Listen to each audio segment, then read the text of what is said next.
Let's call this video a first impression of the Devil's Ruin exotic sidearm.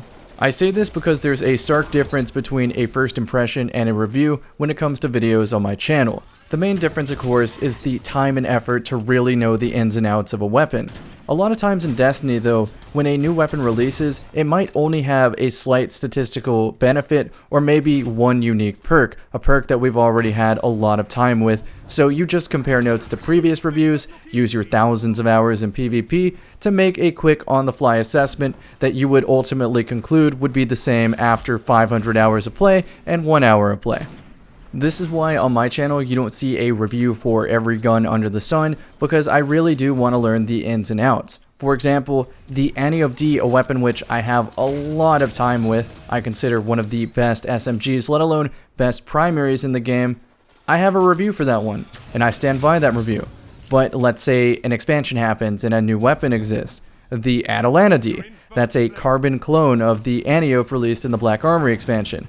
Well, I wouldn't have to put in hundreds of hours with the Atalanta D to tell you what I already know, which is it's just a statistically inferior version of the Antiope. This is why with today's video I'm calling it an impression and not a review. I feel like I need a lot more time with this weapon before I truly understand the ins and outs. So what exactly is the Devil's Ruin? Well, it's a sidearm, and it's somewhat of a fusion rifle, and it's somewhat of a trace rifle. It functions as a normal sidearm until you hold the trigger down, then it charges up a laser.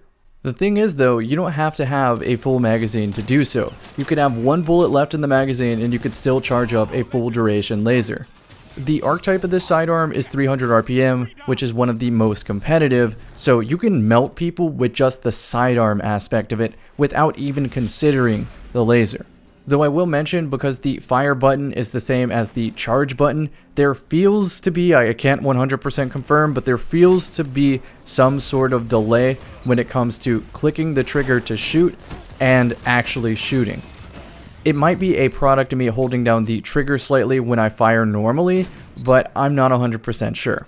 Also, notice I said trigger and not mouse. I'm using a controller right now, and it is great on both input devices. But anyway, I brought up the potential of trigger delay just to let you know that sometimes you may not get a perfect reaction time to kill.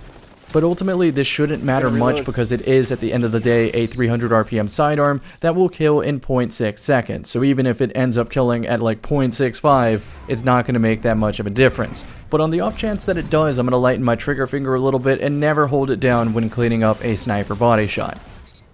Speaking of sniper rifles, this brings up the possibility of using something that's similar to the last word, but with a kinetic sniper. Previously, the Recluse was the only thing that could even touch it in strength. Speaking of Recluse, if you pair its old friend the Mountaintop with Devil's Ruin, you are looking at quite the effective loadout. Because at the end of the day, if I'm going to snipe, I'm going to use the last word over anything. And if I am going to use a kinetic snipe, then I'm just going to use the Fighting Lion. And if for some reason I'm using Revoker plus Fighting Lion and I need to suddenly pull Tractor Cannon, then I just switch Fighting Lion for the Recluse, because if I want Tractor Cannon, I can't also equip the Devil's Ruin. So whenever I load up the competitive playlist, I typically go on Destiny Item Manager and have it swap over a lot of different weapons into my inventory. Keep in mind, you have 10 weapons that you can have in your weapon slots at any time, your kinetic, energy, and power slots, and I don't think Devil's Ruin is going to be in there yet. I say yet because this is a first impression, and through the gameplay I've already had, I see a glimmer of hope that whenever something like Trials of Osiris, the elimination game mode kind of returns, that this might be one of the better options.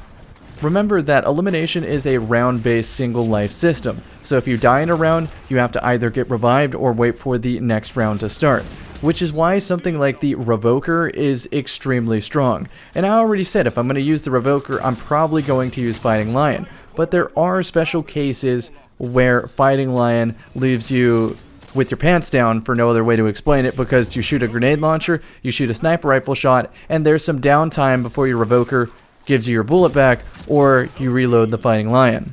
Also, in elimination, you only have 3 opponents to worry about, so something like the Revoker is extremely powerful because it gives you bullets back if you miss. meaning you can take pot shots in the back of the map with no disadvantage until you get lucky enough to land a headshot, to which then you have a man advantage and it's a lot easier to finish the round.